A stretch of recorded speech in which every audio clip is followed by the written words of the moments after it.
We are here with Anania Mwaboza. He is the former Kisauni Member of Parliament and advocate of the High Court. And we want to take a look at a lot of stories that made headlines across the week, all the way starting from Monday, actually Sunday, through to today. And Anania, I want to start with the abduction that happened of a journalist in Tanzania. That is Maria Sarungi. She is a prominent journalist and a vocal critic of the Tanzanian government and President Samia Suluhu. So she was abducted over the weekend in Kilimani, Nairobi, by 3 armed men and who were driving a black vehicle. She was released on Sunday evening after her abduction. So now she's come out and she's pointing fingers at Tanzanian president's administration for abduction in Nairobi, saying that Dar es Salaam is unhappy with her online activism ahead of the polls.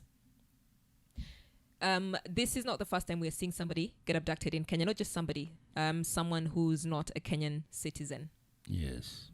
And would we say that when they come to the country, are they coming to the country to seek protection, or are they coming here for just normal business? We can start with that first, because I want to understand, are these asylum seekers, or they're just people who are just passing by? Well, as per my knowledge, Yes. any person who comes within the country Yeah. definitely must be having the legal authority in terms of having a visa to that country to be allowed to enter that republic. So the question is, did this lady journalist sneak through the border or not, which we are not told, or did she jet in through JKI from JNIA in Dar es Salaam? And if so, if at all, he differs or with the country of origin, that is Tanzania, immediately the law says under the Department of Foreigners or Refugee Services, if you are apprehensive that you have flown from your country out of danger of prosecution or even being killed, the moment you enter within the territory of that republic which you seek an asylum, you immediately report to the refugee department so that you can start the process. And with that, they would be able to know that you exist in this country and your purpose of coming into the country. Okay. As of now, we've not known whether she actually reported as an asylum seeker to be in this republic. And of course, there is an application that you must make, although it's tedious, it's lengthy. The Kenyan law, the Immigration Act, Registration Refugees, which was amended in 2006, is very clear. It's in tandem with the UNHCR laws with regard to refugees and asylum seekers. So to that extent, unless maybe she records her statements and they're made public just the way the Muturi statement was made, then now we can say Kenya did not do its obligation to protect that citizen who is a foreigner, yet she had disclosed why she is here. Okay. So now we have, she's a foreigner, but then also we saw this with the opposition leader, Ugandan opposition leader, Besigye, right? So she's a Tanzanian, she's been abducted in the country. When Besigye was here, he was equally abducted and sent back. What does that look like when somebody comes into your house and does such an abduction? Does that mean that our security is not strong enough, or No, are we looking the other way? The law is very clear. Yeah.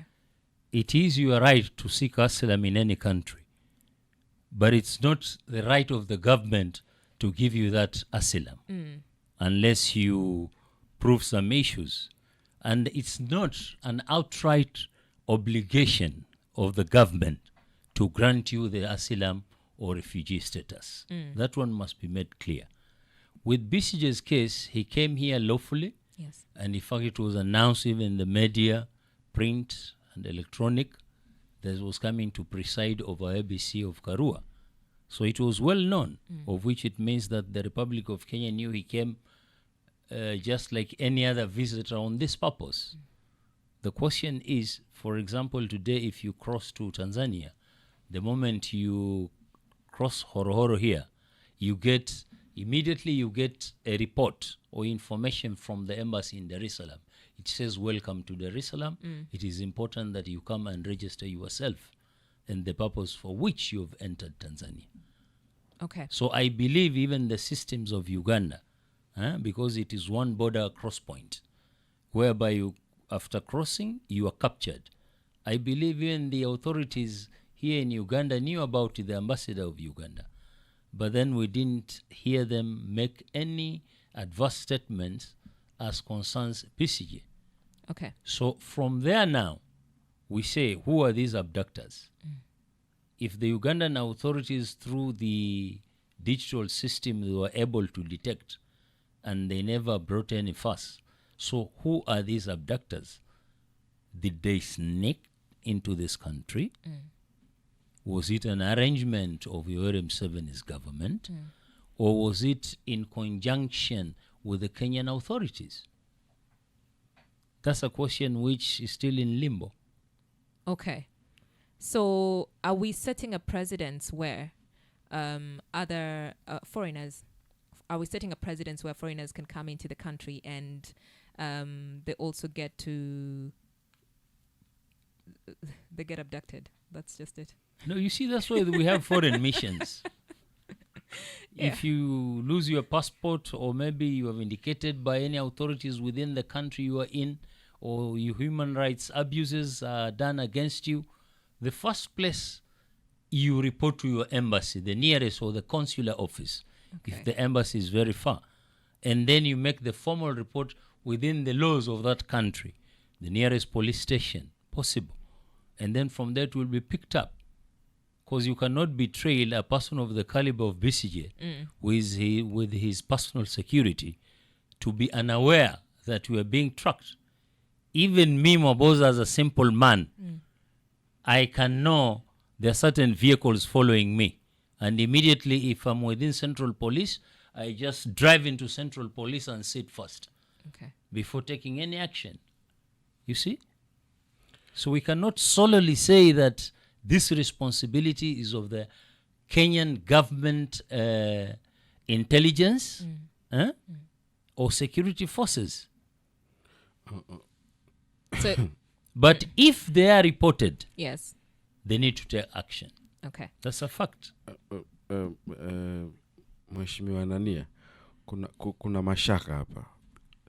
Kitu ambacho hakieleweki ni kwamba hawa watu ni kina nani? Tuseme kwa huyu mwanahabari. Hawa watu walimfuata kutoka huko, wako hooded, wakamshika. Halafu baadaye wakamwachilia kwenye nchi ambayo kwamba sio yao. Hawa watu ambao walimteka, hawa watu waliomteka Kizza Besigye kwenye nchi ambayo kwamba inaendeshwa, ina mihimili ambayo kwamba inaeleweka. Watu wanakuja wanafanya vitu ambavyo kwamba havieleweki. Hao watu wanajuaje kwamba huyu yuko mahali fulani wakati wao si wananchi wa hiyo nchi? Unajua, katika kila ubalozi watu hawajui, lakini pia kila nchi hapa ina watu wao wa upelelezi wa taifa. Wanaitwa secretaries. You find a guy, a lady, he's called a secretary to that embassy. But those guys, intelligence guys. So they track their own fellows within this country. They also pick information that will assist their country, which is fed through their balozi. Balozi ndiye anaipeleka kwa foreign affairs kwao ministry. So kama huyu mama aliona watu wamevaa hayo mahood, kama nilivyosema, ikiwa unaandamwa ukiona, unajua ukiingia, unajua kuna 999, kuna 911, unaweza piga ama ukapiga distress call to any person that you are confident kwamba nikimpigia Barasa yeye atajua, na mimi Barisa atajua, bwana niko na stress hapa, naona naandamwa. Yule atakuwa na mbinu zaidi kuliko wewe ambaye unaandamwa. Wewe haja yako ni kujikimu kusudi usiathirike na hawa mabwana. Lakini sasa hawa mabwana wamvaa hood, serikali ya Kenya twajua DCI ndio wanavaa tu nguo za raia. Yes. Na watu wa National Intelligence, polisi wa kawaida wote National Police Service wanavaa uniform zao. Sasa mpaka ibainike wangekuwa wameshikwa hawa watu, ndio ingejulikana je, hawa ni maafisa wa serikali wa kitengo gani ama la. Kwa mfano ile gari ulisema nyeusi, na watu kutoa bunduki kitu cha kawaida, license ziko watu upewa. Hatuwezi jua kama alikuwa ni maizi. Ile number plate NTSA iko kwa kazi gani? Sehemu kama Kilimani ni mahali ambapo kuna cameras karibu kila mahali. Je, imeandamwa ikafuatiliwe kajua KWB 345A ni gari ya watu gani? Na ikipatikana kwamba ni gari ya watu wa Tanzania, ama ikipatikana kwamba watu wenye walichukua Besigye ni people from Uganda, what does that even mean? That another government can come into a country and do their operations and leave? That's why I'm telling you, if it's an operation between the two governments that they know, obviously they have to be cleared. So it is well known. But if they sneaked, as I earlier said, then how does the government know until that action happens? Okay. Na, katika bado mambo ya abductions, juzi CS Justin Muturi aliweza kupeana statement na akawa analaani vikali sana mambo ya abductions, lakini pia DCI wakaweza kuomba kwamba aweze kuandikisha statement ambayo alifanya the next day. Jana nikifuatilia iso former spokesman wa police akisema kwamba that was a careless statement na kidogo amepoteza trust ya rais. Hapo wewe unaliangalia vipi swala zima la Justin Muturi? Kwa kweli bwana Justin mwakili ambaye ni mahiri na ameshika wadhifa mkubwa kama mshauri mkuu wa serikali kama Attorney General. Na mtoto hakuwa ameshikwa juzi, alishikwa muda kipindi kilichopita. Je, ni hatua gani ambazo zilichukuliwa? Vile ninavyoona ile statement pia mimi niliipitia, anasema anamwambia rais, Yes. nimempigia Inspector General akasema hawana mtu huyo. Nimepigia Amin wa DCI anasema ana mtu huyo, na yeye mwenyewe akamwambia rais, pigia Nurdin Haji. Yes. Huyu mtu huenda ikawa yuko na yeye. Sasa yeye ndiye alimwelekeza rais. Na rais yeye hakuteteleka, akasema kwa nini watu wanashika vijana namna hiyo? Alipompigia yule akasema ni kweli ndugu rais, niko naye. Akaambiwa baada ya muda wa saa moja atakuwa nimemwachilia, kwa sababu kuna taratibu. Huwezi kuingia sel na kutoka tu bila kwamba umeorodheshwa ulikuja shtaka ni lipi ama ni shtuma gani ama mshukiwa wa kitu gani. Yes. Ndiye akawachiliwa. Lakini kwa ukweli kama mtoto yeye ndiye ataandika statement yake, hiyo ndio tutakayoiamini. Ile ya babake ni hearsay. Na kisheria hearsay is not admissible. Niliambiwa mwanangu alishikwa, nikaambiwa aliwekwa, mwishowe nikapigia fulani. Sasa unajua ni maneno ya kusema wewe kuambiwa, lakini yale maneno ambayo ni kauli thabiti, ni mtoto wa Muturi, statement yake nayo iwekwe bayana. Alishikwa saa ngapi, wapi, akapelewa kituo gani? Manake NIS hawana cell. Akikushika yeye ni information anapeana mtu wa polisi ama administration police kwamba tuna mtu ama wa DCI, hebu mkamateni, mambo yake ni haya. Na wakimkamata wakimbook kama NIS, hakuna mtu anaweza mtoa. Vile vile kama DCI wakikushika wakikubook, manake hawana cell, wanatumia police cell, wao pia hakuna mtu anaweza mtoa mpaka mkubwa wa DCI ndiye akutoe. Lakini ukishikwa na regular police ambao tunaita GD, general duty, basi pale pale OCS ana uwezo na mamlaka. So Mwaboza, you're saying there is no truth to Justin Muturi's statement? It is just like any other parents, the way they're yelling, the way they were angry about their kids, just like you and me. So why would he come out and say that that NIS had his son, and also just make a statement and say that the president called Nurdin Haji and then his son was released? Why would he make such a statement? He did not expound in his statement. Yeah. He would have said, I've suspected it's Nurdin Haji. you see his people or him in person, Yeah. and explained. But it's never explained. He just say, call Nuruddin Haj, I suspect. Suspicion is no conviction. Okay? But we are not told. It's just one statement. He told the president, I suspect he is with Nuruddin Haji. Call Nuruddin. On what grounds? In the statement now, we thought maybe there would be a paragraph or two on the circumstances how Nis arrested the son of Muturi, which is not said. Okay, umetaja pia mambo ya muda kwamba hilo lilifanyika mwaka jana pale mwezi wa 6 nadhani. That's in June. Yeah. So unahisi kama pengine hiyo kukaa tangu huo mwaka mpaka sasa ndo akaongea pia kuna pengine political issues hapo? Kwa sababu mimi najua mtu wako akipotea siku moja mbili tayari unakwenda police station na unaweka OB. Anania Mwaboza, mimi ndio Mwaboza Mwakalu, babake fulani fulani, ama mimi ndio Aisha Mwaboza, mamake fulani fulani, mwanangu amepotea. OB inanukuliwa. Je, tuliona OB yoyote pale kwamba Justin Muturi, mkewe ama wanawe wengine waliripoti? Mimi ni criminal lawyer. Tukifika kizimbani, hayo ndio maswali lazima tutamkapeti nayo. Atufahamishe. Na hata polisi ikiwa anaruka kizimbani kotini, una haki ya kuitisha OB kusudi uangalia alikuwa booked, reasons ni nini, officer gani alimuhandle, what action huwa iko pale. But you see, ilikuwa abduction, and we've seen what's happening again with the young men who have been abducted. There's no room for being booked. That's why I'm saying if it's abduction by the state and on a certain obvious reason, Yes. that it threatens the security Yes. of the country, you see, it will be booked. And the arrest will be made very official. But when now we are just thinking that it is out of certain circumstances, that's why we are just told he was among those who were demonstrated.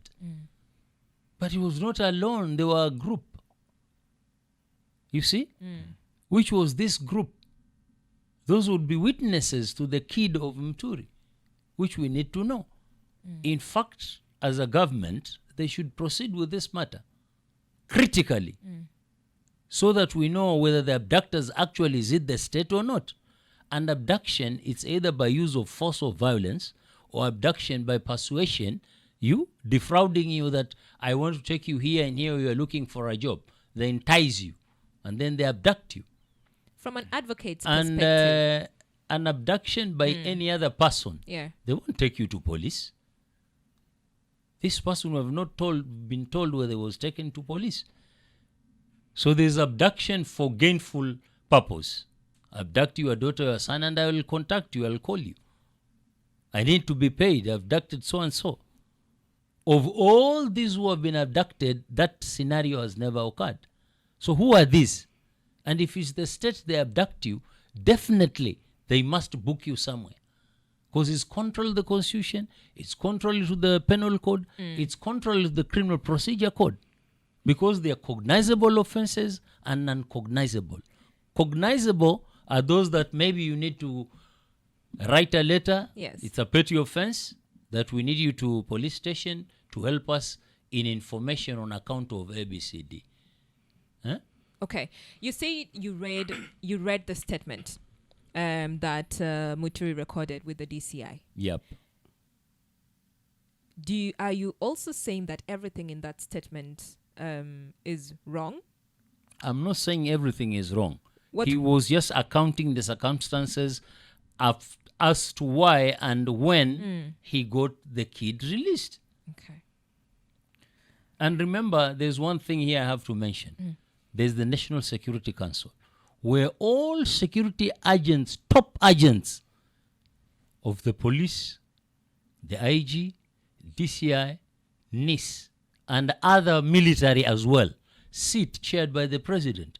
Do you want to tell me in that National Security Council meeting, such issue like abduction has never been brought forth as an agenda to be discussed? And if so, how do we as ordinary Kenyans get to know that information, which is top secret of the Republic? Okay. Anania, haya maneno wayazungumza, lakini hivi vitu vyafanyika kwenye hii nchi, si kwamba vinafanyika wapi. Imechukua nusu mwaka, lakini mtoto wake kweli alipotezwa kwa siku za kuhesabu, kwa masaa ya kuhesabu. So mimi swali langu linakuja hapa, JB Muturi alienda kumwakilisha rais kwa mazishi kwenye ngome ya kisiasa ya Mlima Kenya. Watu wa kule wakakataa kata asome ile hotuba ya rais aliyomtuma kumwakilisha. Baada ya hapo sasa ndio ikaja hii story ya kwamba mtoto wake ametekwa. Ni kitu gani ambacho kwamba kilimchelewesha huyu kusema hiki? Baada ya tukio lile la pale ndo akaja na hii taarifa. Hiyo ndio swala ambalo kwa ndugu hapa ameuliza Dena, akisema haikuwa imetokea siku hiyo ama mbili, ni muda. Ndiye hata kauliza ni kisiasa ama ni vipi. Unaona, sikutaka kuliingilia kisiasa, mimi nilikuwa naliangalia kwa mtazamo wa kisheria na taratibu zilizopo.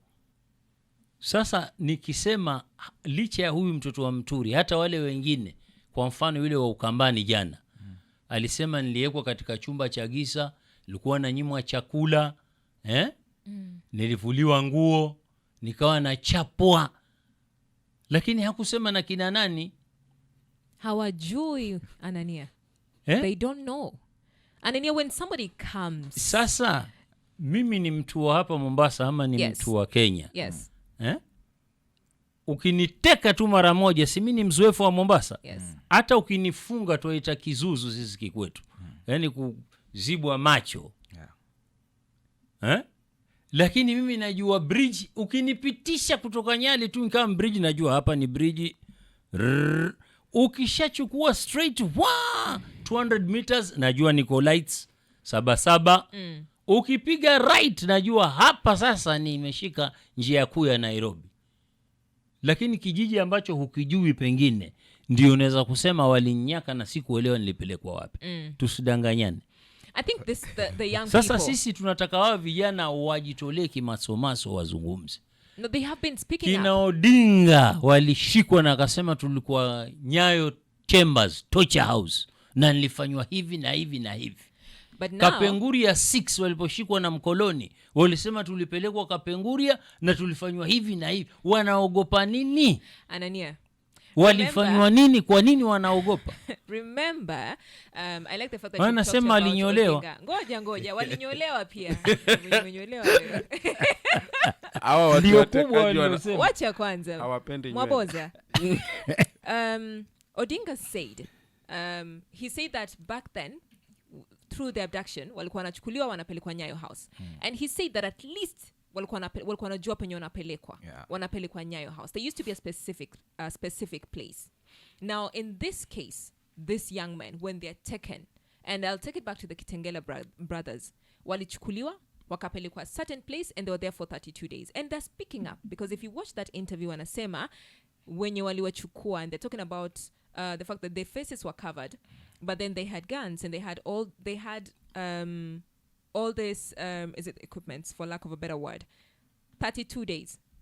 And they're not the only ones. Au wengine pia wanasema hooded men wamewachukua wakapeleka separate places. There are instances where huwezi jua ni wapi unapelekwa. And then when you see where they also drop them off, it's a totally different town. It's a totally different place far from where they are. So when we say that they should know, they cannot know. You saw there's technology. My wife can trace me through my phone very easily and know where I'm located. If it's on. Yeah, if it's on. So they don't just abduct you and immediately take your phone immediately. But even if you go to Safaricom, Airtel or Telcom Kenya, they will tell you the last point where this phone communicated. Though you begin from there as a family or as a complainant. Has this been done? Okay. What, of somebody tracing the phone? Of course. But they and if they were in captivity for the 32 days, within the area, so long as that gadget you have it, you just remove your line, it's still traceable, unless you crash it. So, Okay. no, Mwaboza is assuming that these abductors are very nice to the point whereby they abduct you and they still allow you to have your No. phone. I have said from the word go that it's a criminal offense. Yes. It is penal in nature. And if you are, it's proved in court, you'll be sentenced a minimum of 7 years to life imprisonment. It's not a joke. You see? But are we seeing a link? And then I said, if it's abduction on painful gain in monetary terms, that one we know. But now this kind of abduction, it's of its own style. Now we want to establish whether the state has a hand. Now that Nuruddin has been mentioned, it is upon the NIS, which takes care of the security of the state, now to defend themselves. Unfortunately, the case which is before court, which is coming on 27, it is the IG who has been summoned seriously by Justice Bahati. Nuruddin Haj is not among them. And the Inspector General has been removed by Muturi, saying that he said, he communicated, I don't have that kid. Neither is Amin. So let us see the scenario on 27th, what would happen. Okay. If summons would be issued now to bring Nuruddin Haj to court, to tell the court the circumstances depending on the statements of Muturi and the statement of that young man, then the truth will be known as from that point. All right. We are speaking to Anania Mwaboza. And we're talking about the state of the nation. What questions do you have? 0700917917. I know you do have a lot of questions. So, zitume pale kwa WhatsApp yangu 0700917917. When we get back, we're going to talk about the citizen's arrest. What does it mean? What does it look like when a citizen takes matters into their own hands? Is it right? He's going to tell us. And in studio, we do have Anania Mwaboza, who is an advocate of the High Court and former Kisauni Member of Parliament. Now, we are talking about the state. We're looking at the state of the nation. A lot has happened, and we've picked up from abductions. And a lot of leaders have been calling out the state on abductions, and people are linking the state to the current abductions that are ongoing. So, Wiper leader Kalonzo Musyoka came out and made a statement on citizens' arrest. Let us listen in and talk about it. So this is a combination of German Shepherds and Saint Bernard. They are very well trained, and mahali imefika na these abductions, na sasa uwazi umewekwa. Wakenya wajitahidi, wanafanya citizen arrest. Napongeza yule driver wa City Hopper, alizuilia abductor akijaribu kumkamata yule mama Sarungi. Watu wa Nakuru vile vile wanafanya citizen arrest. Kama askari polisi ajitambulishi kwamba ni askari, you don't allow him. Well, that word citizen's arrest inasemekana sana. What does it look like when a citizen makes an arrest? Katika sheria za taifa la Kenya, citizen arrest ipo. Kwa mfano jambazi sugu ama majambazi sugu huwa tunaona wanaanikwa katika magazeti ya kitaifa, wanted, most wanted by the DCI or this and this. Wale haina budi, wewe mwananchi, kama wewe ni mzalendo, patriot, ukimuona tu ni wajibu wako kumshika, kwa sababu kwa njia moja ama nyingine anahatarisha hata wewe na watu wako na nchi mzima. Sasa swala ambalo Kalonzo analisema ndiyo hilo. Lakini ikiwa ni polisi wa kawaida, Land Cruiser ni ya Mjambere Police Post, imeingia Junda Ward na inataka kukamata watu. Ndiyo sababu siku hizi Land Cruiser zinaandikwa stations. Zamani ilikuwa hakuna, wakifanya ukora. Si tupige kelele tuwazunguke, lakini pia munapiga kelele kwa kutumia vifaa vya kileo kufahamisha watu wa vitengo vya usalama. OCS sidhani kuna watu zaidi ya 50 ndani ya ward hawezi kujua namba moja ya OCS ama OSPD wa hiyo area. Tunaona Land Cruiser yako iko huku na inafanya hivi na hivi. Je, iko duty upande huu? Umenielewa? Yeye mwenyewe atatamka ndiyo iko huko ama la. Na kama ni mzalendo pia, askari mzalendo, ye mwenyewe hutoka mbio kuja kushuhudia. Maana ni jukumu lake hilo. Lakini awali nimekuambia kuna zile kesi za jinai ambazo unaweza shikwa bila warrant. Hizi makosa madogo sijui nini. I mean makosa non-cognizable. Haya, Which one is that? You know, cognizable offenses are capital offenses. Kama hiyo murder, threatening to kill, robbery with violence stroke 2. Hizo ukimpata huyo jamaa mara moja anakamatwa, si lazima ya warrant kama inajulikana. Lakini sasa ati huyu ni mlevi wa mnazi, akilewa leta fujo. Sasa mpaka ukathibitishe ndio ataitwa ndugu Abdalla Karisa, njoo bwana kituoni. Wewe una create disturbance katika kijiji kwamba unalewa. Unaona? Lakini haizi kuvamiwa na mabunduki na Land Cruiser nzima akanyakwa. Hiyo hairuhusiki. Sasa ndio hivi anavyosema Kalonzo ni sawa, iko kisheria kabisa. Lakini ni wajibu Land Cruiser ikiingia ama gari ni ya kawaida, ni polisi, DCI wa Mtwapa akivuka bridge Shimolatewa lazima inform DCI Nyali sub-county. Naambia Mr. Mohamed, tunaingia eneo lako, tuko askari kadhaa na gari kadhaa tunayoitumia, kusudi wasiitlafiane wakapigana marisasi. Sasa swala ni yule mtu kama anaenda shikwa kule, wao pengine wanatoka Central Police hapa, lakini wanaenda raid Likoni, ni lazima waambie watu wa Likoni, kwa sababu kila mtu ana jurisdiction eneo lake la operation. Hiyo ndio takana iwe. Lakini kama kweli Land Cruiser hapa ama gari ya kibinafsi lakini natumiwa na makachero imeingia kule na haijulikani, ni haki raia waizuie na wa demand kutaka kujua. Na pia yule mkuu wa kituo cha station ya kule pia naye ana haki, kwa nini mmeingia kwenye eneo langu bila kunifahamisha?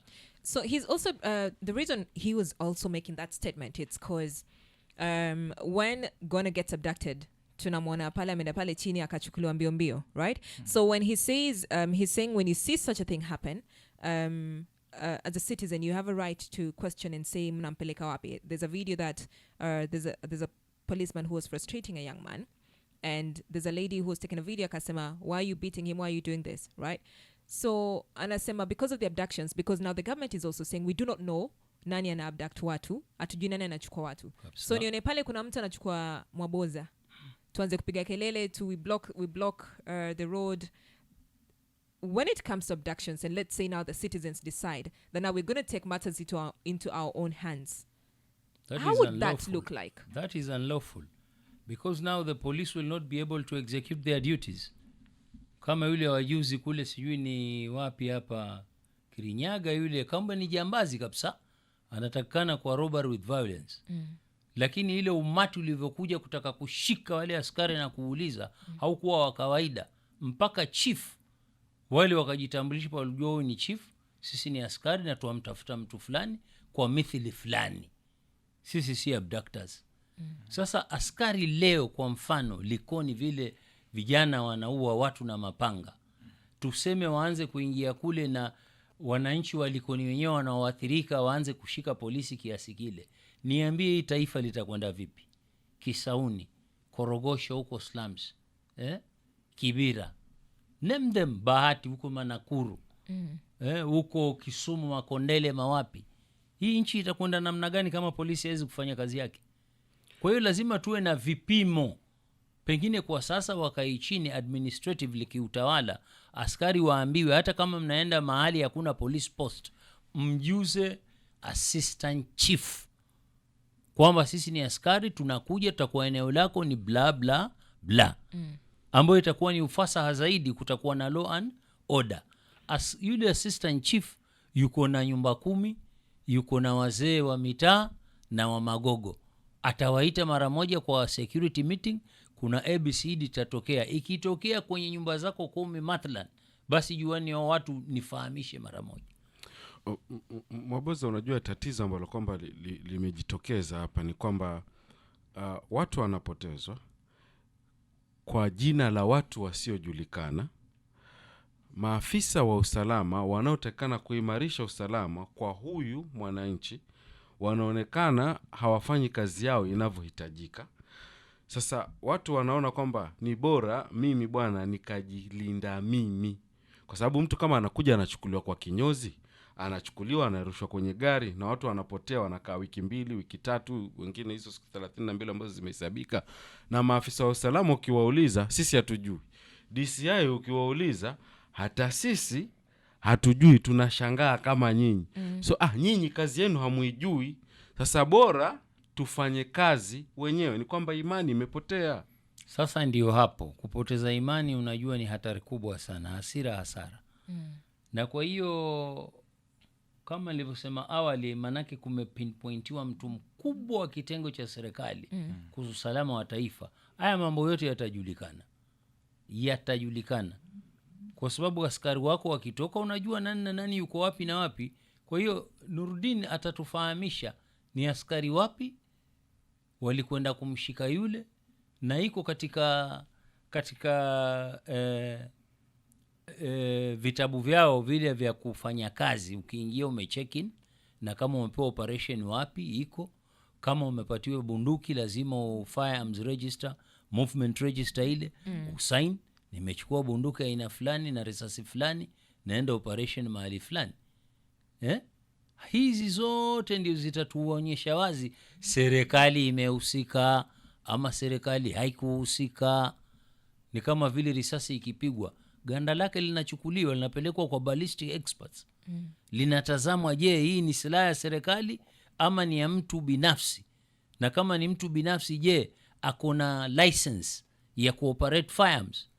Sasa ikiwa hawa watu wawili hawako, tayari najua hii ni bunduki ya bandia. Okay. I have questions here on WhatsApp. Ma, good morning.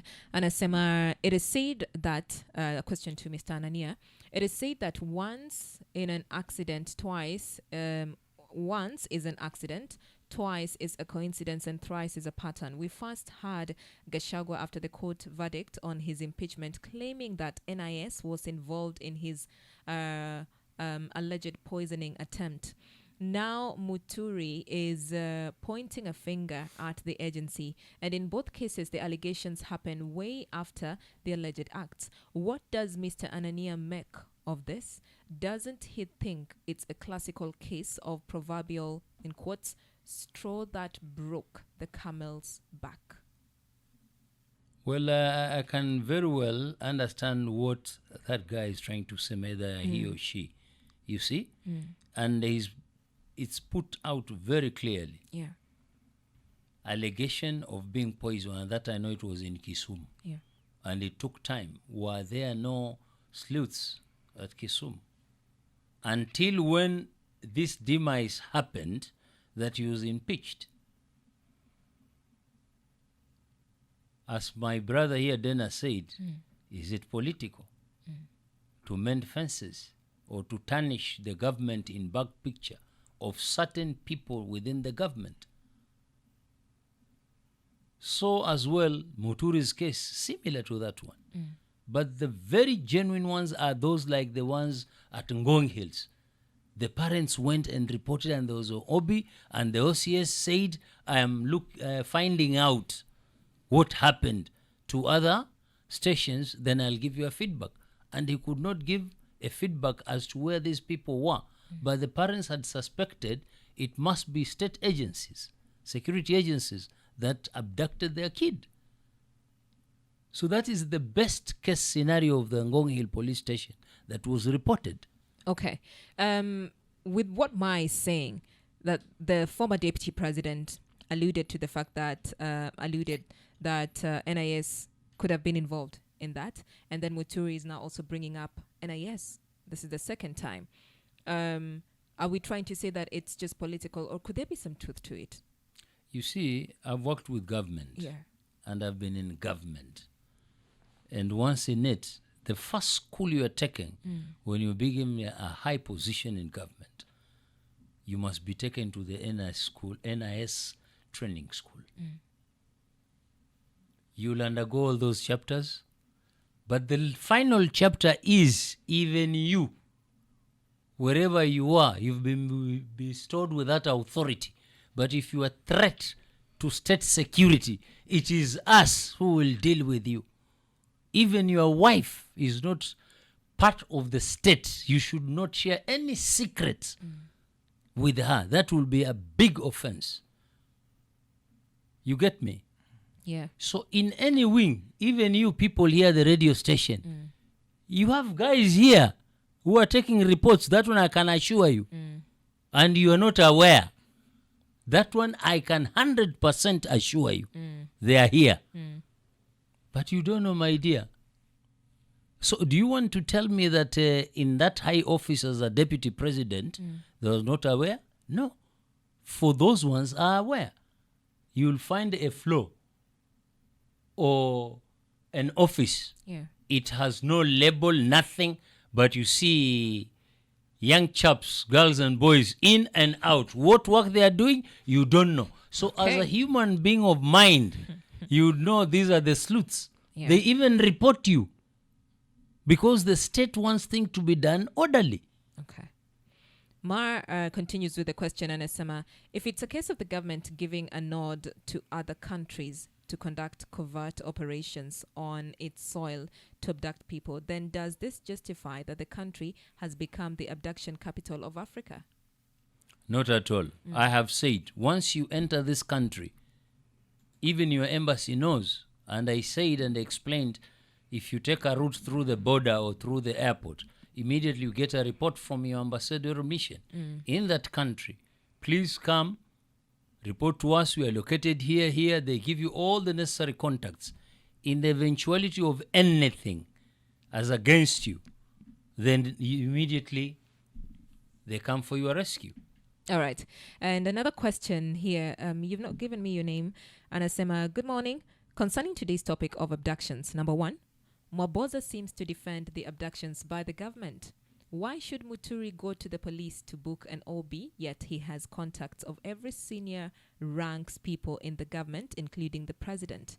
Number two, when abducted, you are thrown in the boot or sandwiched between two strangers, so you cannot comfortably be noticing, oh, hapa ni Nyali Bridge, sijui railway. Number tatu, NIS officer confirmed to him that indeed his son was abducted, and so he could not use the word I suspect he is abducted, for he was now sure of the matter. Number four, Anasema, we have seen online how CCTV capture these abductions unlawful, and there is no good or bad abduction. The police should lawfully arrest anyone and book them accordingly, not kijambazi. What do you make of that statement? We have the laws in place. And if now, by virtue of position of being a minister or former attorney general or whatever high rank in government, then you disregard the law and you say that I don't have to put an OB, what precedent are you creating in the Republic of Kenya? That's first question I'm responding to. And secondly, I said earlier that you have got your own people and you are communicating through a gadget. And if you get lost within hours, your whereabouts are unknown, it is them to raise alarm immediately. Just like when thieves break into your house, you yell, you press the alarm bell. People get aware, they get arousal, they know there's something happening. You see? So if that young man is being abducted, definitely they make noise. That's why you see people come. Then people say, who are these? But before they settle to know, the car has shoved off very speedily. But if there's a CCTV like the cars we saw, and I said, what is the role of NTSA in security matters in terms of those registrations? If I want to know the details of this car, I'll go to NTSA. I want to know the details of this land, I'll go to the Registrar of Lands and make a search, which will be open. Will NTSA establish this to be a fake registration? We'll know. And if it's a real registration, we will know. And then the owner of that vehicle will be known. And that's where now the investigation roles comes in.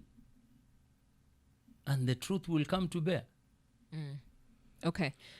Another question. I'd like to pose a legal question on abduction. This is Kams. Kams, good morning. Abduction is the act of taking someone away against their will. In the context of the recent anti-government protest, there have been reports of police officers abducting and torturing young people to extract information about individuals allegedly supporting these protests. Considering that the government itself has been accused of the tragic loss of over 50 young lives during these protests, I'd like to ask, as an advocate, do you believe it is justifiable for the government to resort to such extreme measures, including abductions and potential extrajudicial killings, while citizens are exercising their democratic right to protest? I do not support that at all. It is unlawful, it is criminal in nature, and it's not allowed by the highest law of the land, which is the Constitution. And in fact, I think in Article 49, it says even if you are arrested lawfully, within 24 hours you must be produced in court. That is where the court can decide whether actually you are a criminal or not, based on the evidence that will be tabled. The issue of extrajudicial killings, I think that one is not palatable at all. And none in any republic, may it be a banana republic, maybe the goons or who wants to overthrow a government, there's no rule of law and order.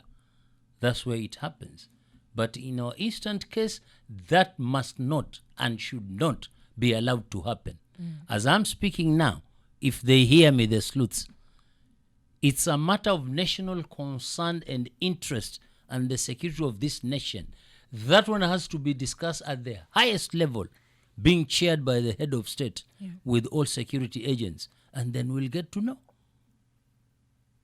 Okay. We have been talking to Anania Mwaboza. He is an advocate of the High Court and former Kisoni Member of Parliament. We want to say thank you. Thank you very much, madam and guys. Happy New Year to all the listeners. Although it's beginning, we should say just happy year. Because the year is still coming. We don't know. Mwaboza leo. The year is coming, and of course, I want you to say this over and over again every time you're in the studio. Which seat did you say you're going to vie for? I'm going to vie, God willing, as a senator of Mombasa to be the guardian of the people's money that is brought from the exchequer, the billions, and even the local revenue collection. And it has been there always that the monies are not spent well. Okay. Then we will definitely bring you here to talk about that when the right time comes. Thank you so much. Cross the bridge when we reach there. Of course. We have been speaking to Anania Mwaboza, and we've been looking at the state of the nation. In a bit, we'll have Dr. Mwinga Chokwe in studio. He is a psychologist. Today being a Mental Health Thursday, we want to look at everything that revolves around your well-being, mental well-being. Good morning.